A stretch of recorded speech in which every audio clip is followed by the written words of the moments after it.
is intensifying. We heard it from Mr. Cazeneuve. There are 168 separate raids being carried out overnight in basically all the major cities of France. Lille, Strasbourg, Lyon, Grenoble, Marseille, Toulouse, and of course in the Paris area as well.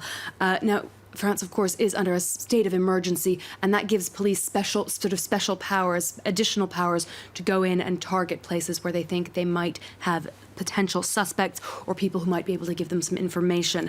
Now, of those 168 raids, we know that 104 people have been placed under house arrest. There were 31 separate cases where arms were seized. That includes a rocket launcher, military-style uniforms, at least 4 automatic or sort of military-grade weapons. About 20 people have been either arrested or placed under formal investigation. Mr. Cazeneuve also said at least 6 people might see their French nationality revoked connected to these investigations.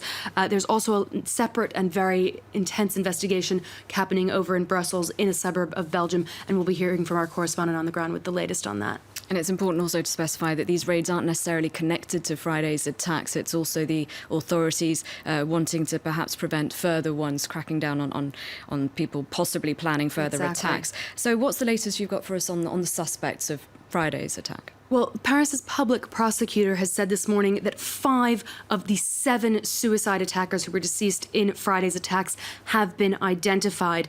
Now, one of the names that came out this morning is Sami Amimour. He was one of the Bataclan attackers, born in 1987 from Drancy in northern France. He was known to intelligence authorities. He'd been questioned in 2012 about possible connections to terrorist organizations. He was also the subject of an international arrest warrant. His family this morning is saying that he traveled to Syria about 2 years ago. 3 of his extended family members are in custody as well now.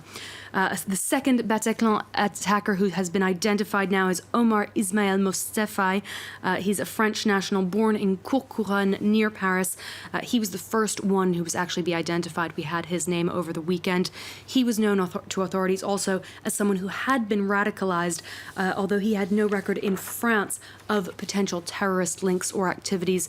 Turkish authorities are saying this Monday morning that they had flagged him up to their French counterparts as a possible terror suspect. That was back in 2014. The Turkish authorities say they received no response from their French counterparts until after Friday's attack.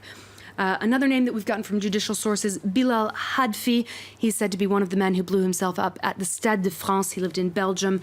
Another name coming out from the Stade de France is Ahmed al-Mohammed. Now, this is the name that was on this Syrian passport that was found outside the stadium. The passport itself identifying a 25-year-old Syrian man.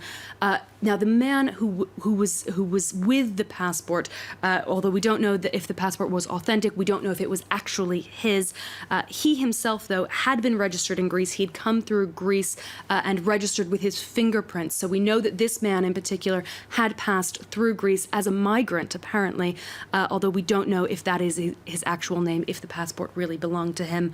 We've also got the name Brahim Abdel Salam, one of the men who apparently attacked at Boulevard Voltaire. Now, he is one of 3 brothers who are being sought in this investigation. One brother is named Mohammed. He's reportedly being questioned in Belgium. And then there's the 3rd brother who's reportedly still on the run. That name is Salah Abdel Salam. And that's the man whose picture is being circulated. The man who reportedly rented this car in Belgium, believed